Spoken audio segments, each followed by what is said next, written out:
Shalom, ndabaramukije cyane, ndabifurije igitondo cyiza cy'umugisha. Mushishikare kubona kugira neza kw'Imana mu buzima bwanyu. Ndabakunda ngene muhora mukurikira ibiganiro zacu. Abataraga subscribe muvyibuke. Ubuntu bwa Kristo Yesu buganze imitima yanyu. Ijambo ryo no munsi. Hari ijambo nkunda cyane mu gitabo cyo guharura rivuga ngo nimba tumuhimbaye tuzogera Kanani. Inkuru nziza ya Kalebu na Yoshua niyo tugiye kuganira no munsi. Abisirayeli bageze mu butayu. Yosuwa yaratoye abagabo 12 arababwira ngo nimugende muje gutata igihugu turiko turajamo. Haleluya. Nimuje gutata igihugu turiko turajamo. Abantu 12 baragenda bamaze hafi iminsi 40 baragaruka bavuye gutata igihugu. Reka mvuge mu majambo amwe bavuze bavuye gutata igihugu. Igice cya 13 mu gitabo cyo guharura umurongo wa 27 haravuga ngo babarira Mose bati twashitse mu gihugu wadutumyemo kandi nivyukuri koko gitemba amata n'ubuki kandi ngivyo ivyo twazanye. Bakiringa bavuze inkuru nziza ivuga ngo igihugu twakigezemo kandi mu vyukuri gitemba amata n'ubuki kandi ni igihugu ciza pe nivyo twazanye ngibi. Umurongo wa 28 mugabo batangira amakuru atariyo. Abantu baba muri ico gihugu nabahizi kandi bisagara vyabo bizitijwe inzitiro z'amabuye kandi ni banini cyane eka mbere twabonye ko ari abanaki. Maze Kalebu yamira abantu bakiriko baradodombera Mose aravuga ati nimuze tuduke ubunyine tubashikire kuko tuzoshobora rwose kubatsinda. Ndagusaba ikintu kimwe, igihe cyose mu buzima ntukigere uha negatifu ururimi rwawe. Aba bagabo bagiye gutata igihugu baribagiwe ya mana yabambukishije kagitukura. Imana yo bambutse kagitukura nta kiraro, isi kaduga bakambuka ikananirwa kubatsindira abanaki, ikananirwa gutsinda abanaki. Ntukigere kwibagirwa ibitangaza Imana yagukoreye, mutangire kuvuga ibindi uvuga ngo nguruva ngo ntibikunda ntibishoboka.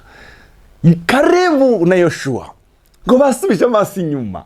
Haleluya. Ngo bibuka ya mana yabanye nabo, bibuka yakwa kugira neza kwayo, bibuka za bitangaza byabaye.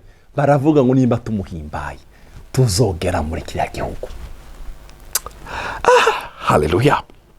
Umurongo wa 31 aravuga ngo ariko abari baduganye nawe bati ntitwoshobora kuduga ngo turwanye abo bantu kuko baturusha ubuhizi. Urumva ntitwoshobora, bari kumwe n'Imana. Umurongo wa 32 babarya Abisirayeli bati inkuru zigacamvutu z'icyo gihugu batase. Bene data, Imana ikurinde abantu bakuzana inkuru z'icyavutu. Hariho umuntu mubwira, nigeze guhura n'umuntu namubaza ngo uraronsa akazi. Yari umuntu nariza cy'ubwenge, arambwira ngo nta kazi sinshobora kuronka akazi mu Burundi. Arambwira ibintu ndamubwira ayo makuru ninde we yakubwiye? Ninde wakubwiye ko udashobora kuronka akazi mu Burundi? Ninde wakubwiye ibyo? Ico kinyoma washize mu mutwe wawe ni pene data. Twirinda abantu batubwira amakuru y'icamvuto, twirinda abantu batubwira amakuru negative, tubirinde mu buzima bwacu. Bajya abantu bafite uburozi. Umviriza hano umurongo wa 32 babarya Abisirayeli bati inkuru z'icyavutu z'icyo gihugu batase bati igihugu twanyuragiyemo turagitata ni igihugu kimiragura abantu baho. Igihugu cyo miragura abantu kandi abantu bose twabonye n'abagabo barebare cyane.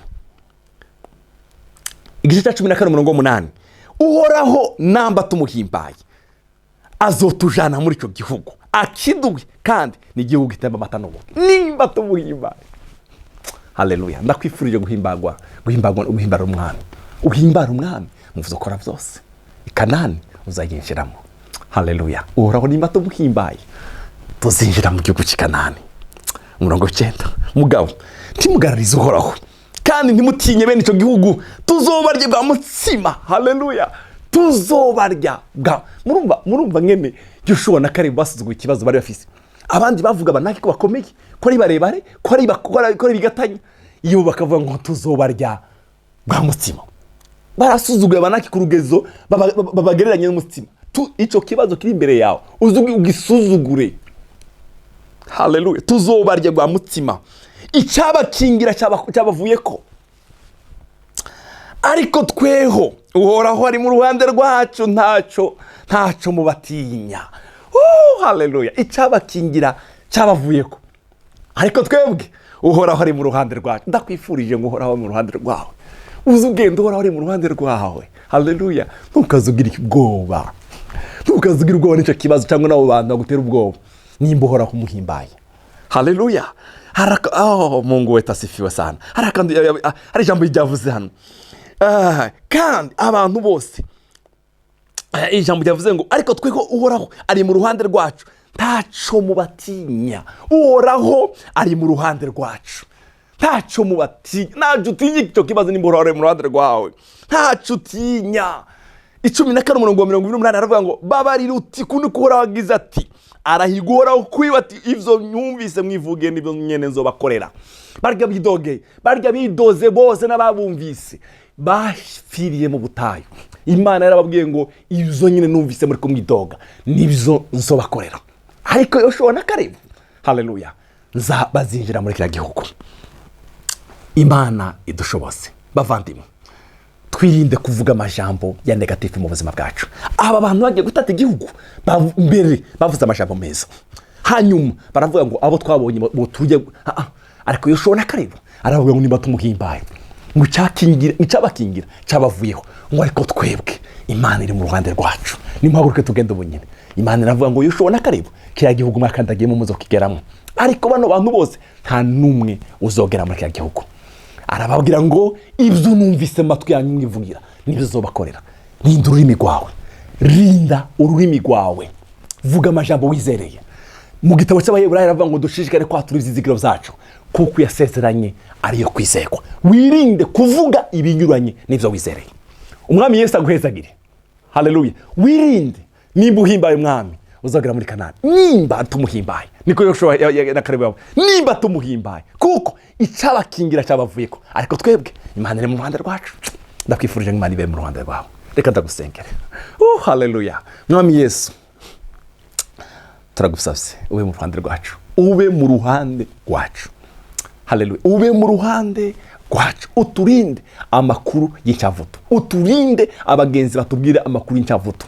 Dushishikare kwatura ibyizigiro byacu, kuko wowe dusezerani uro kwizegwa no kubikora uzobikora. Urakoze Yesu, icura garukire mu izina rya Yesu mwami wacu. Amen.